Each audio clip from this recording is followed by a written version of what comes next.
आप देख रहे हैं वोट 24 न्यूज़। अफाम में जमा सोसाइटी के प्रतिनिधिमंडल ने अध्यक्ष सैयद अली मीसम नकवी एडवोकेट के नेतृत्व में शिया मुसलमानों पर भी 3 तलाक के मुकदमे दर्ज करने के संबंध में डीसीपी पश्चिम राहुल राज से भेंट कर ज्ञापन सौंपा। जी, आज ये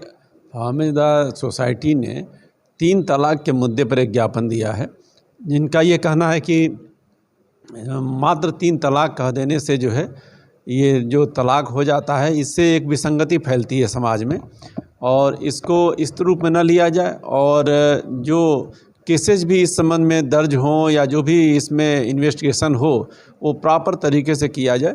तो इनका अपना कहना है कि हमारे यहाँ जो है जो रूल्स और रेगुलेशन है उसको जो है उसके अनुसार जो है कार्रवाई किया जाए। तो ठीक है, इस चीज़ को हम लोग जो है देखेंगे और जो भी इसमें लीगल होगा उसके हिसाब से कार्रवाई करेंगे। आज हम लोग का डीसीपी साहब वेस्ट और एडीसी साहब से मिलने का जो यहाँ तात्पर्य था वो ख़ास ये है कि 3 तलाक वाला मुद्दा परेशानी ये आ रही है कि कुछ जगहों पे, क्योंकि हमारी संस्था तकरीबन 20 साल से पति पत्नी विवाद जो होते हैं उसको सुलह समझौता कराने का कार्य करती चली आ रही है। उसमें हम लोग को ये देखने को मिल रहा है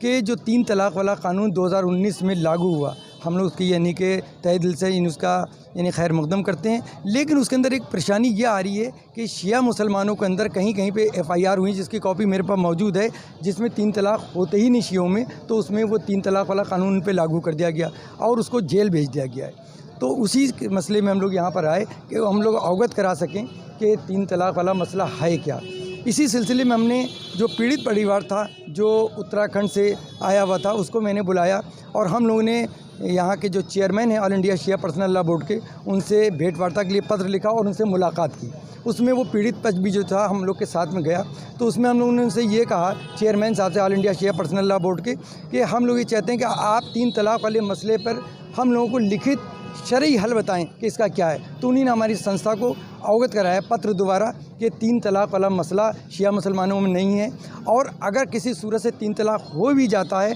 तो 3 महीने 10 दिन का उसमें टाइम दिया जाता है कि आपस में अगर हमारा कोई समझौता हो जाता है तो निकाह जो होगा वो कंटिन्यू हो जाएगा। उसी को लेकर उसी पत्र के साथ साथ मैंने क्या किया, एक पत्र की कॉपी लगा कि मैंने माननीय प्रधानमंत्री जी को 16 तारीख को एक मैंने पत्र लिखा, जिसके साथ मैंने पर्सनल लॉ बोर्ड का जो पत्र था वो भी साथ में भेजा। उसी पत्र की कॉपी माननीय प्रधानमंत्री जी को जो मैंने भेजी थी और जो पर्सनल लॉ बोर्ड की कॉपी थी वो हम लोगों ने आज यहाँ पे चिरंजीवी साहब जो हैं एडीसीपी हमारे वेस्ट के और डीसीपी साहब राहुल राज जी, उनको हम लोगों ने दिए और उनसे हम लोगों ने निवेदन किया है अपनी संस्था की तरफ से, अपने प्रतिनिधिमंडल की तरफ से, कि हम लोग ये चाहते हैं कि वो पत्र क्षेत्रीय थानों में भेज दिया जाए, ताकि अगर कोई इस टाइप का केस आता है पति पत्नी विवाद में और मुस्लिम समुदाय से है तो उसमें ये पता कर लिया जाए कि शिया समुदाय से है या सुन्नी समुदाय से, ताकि कोई भी निर्दोष आदमी के ऊपर कोई कार्रवाई ना होने पाए। जिसके अध्यक्ष हमारे एडवोकेट जनाब मीसम भाई हमारे, क्योंकि हमेशा वक्त कहीं ना कोई जो दिक्कत परेशानी होती है इस सोसाइटी के तहत उसको दूर करने का काम करते हैं। आज एक डेलीगेशन हम लोगों का इनके नेतृत्व में यहाँ पर आए, एडीसीपी और डीसीपी और तमाम लोगों के पास हम लोगों ने ये ज्ञापन दिया है। ज्ञापन के जरिए एक आ गया है, जैसे लोगों में भ्रांतियाँ फैला दी है, गलतफहमी फैला दी गई है कि 3 तलाक फ़ोन को बोलते हेलो 3 तलाक इस तरह का कहीं आए नहीं। चाहे सुन्नी कम्युनिटी की बात करें, सुन्नी जमात की, उसमें भी एक महीने के बाद में टाइम दिया जाता है। ऐसे हमारे शिया कम्युनिटी के अंदर इस तरह के 3 तलाक वाला कोई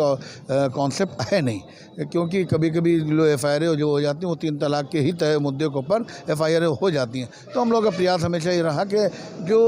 गलत चीज़ें हैं उसको दूर की जाए, और ये जो गलत भ्रांतियाँ फैला दी गई 3 तलाक कहने से उसमें तलाक हो जाती है। तो इस सोसाइटी ने बड़ा प्रशंसनीय और बहुत ही काबिल तारीफ़ कार्य किया है, जिसके तहत ये रहा कि जो गलतफहमी है उसको दूर की जाए, और बाकी यहाँ के माध्यम से जो भी जितने भी शहर में थाने हैं, चाहे शहर में हों, उसके बाद उत्तर प्रदेश में प्रधानमंत्री जी को भी एक ज्ञापन प्रेषित किया गया बाई पोस्ट। तो उसके ज़रिए कि इसका सही इस्तेमाल किया जाए, दुरुपयोग ना हो। कानून न्याय जो दोषियों के लिए बनता है और जो जिनके साथ अन्याय होता है उनके साथ अन्याय ना हो, इसलिए ये हम लोगों ने यहाँ पर ज्ञापन दिया है। और ये उम्मीद है कि इस ज्ञापन के ज़रिए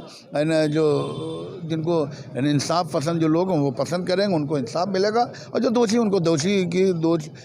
की सज़ा मिलनी चाहिए। और इसका जो